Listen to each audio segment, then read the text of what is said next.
Clara never liked her grandmother's house. It was old, cold, and smelled faintly of mothballs and candle wax.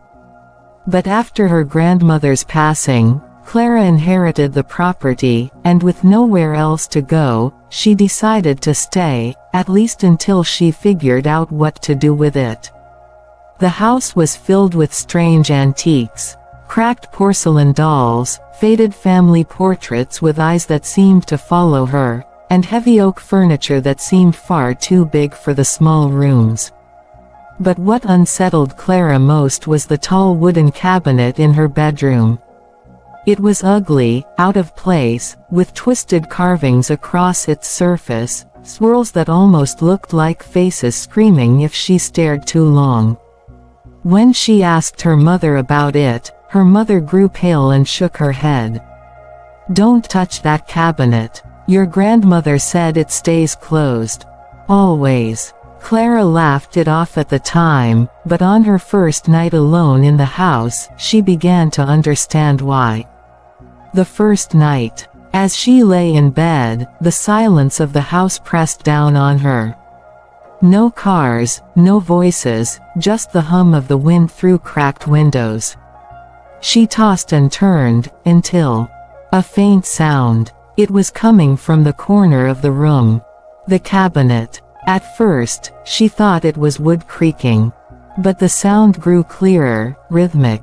A whisper. She froze. Her body tensed under the blanket. The whisper was soft, like a child trying not to wake their parents. Clara. Her name. She sat up, heart hammering. The cabinet stood there, tall and still, but the whisper came again, just a little louder. "Let us out." Clara squeezed her eyes shut, telling herself she was overtired. Houses made noise, she reasoned. Old wood shifted, the wind carried echoes. She forced herself to sleep. But sleep didn't come. The second night. The voices returned. Not just one this time, two, maybe three. Muffled, but distinct. Sometimes giggling. Sometimes crying. At one point, Clara swore she heard fingernails scratching at the inside of the cabinet, a soft scratch that made her skin crawl. She considered leaving, but where would she go? And besides, the cabinet was just furniture. Just wood. But in the early hours of the morning, she swore she heard something knock, 3 deliberate knocks, from inside. Knock, knock, knock. And then a voice, right against the door. "Clara. Please, help us." The third night. Sleep-deprived and trembling, Clara tried to drag the cabinet out of her room the next day. But when she pushed against it, it wouldn't budge. No matter how hard she shoved, the heavy wood remained rooted to the floor, as if nailed down by something unseen.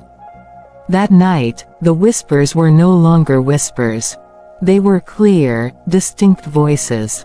A little girl crying, a man whispering angrily, and something else, something that only growled low, like an animal pacing in a cage. Clara pressed a pillow over her ears, but the voices wormed through the silence, drilling into her mind. And then, the cabinet door rattled. Once. Twice. Then violently, as if something inside was clawing to get out. Bang, bang, bang. She screamed, stumbling out of bed, and the noise stopped. The house fell silent again. But when she looked back at the cabinet, she swore, the door had opened just a crack. The fourth night. Clara tried to sleep in the living room. But at 2:33 a.m., she woke to the sound of something moving upstairs. The unmistakable creak of the cabinet door.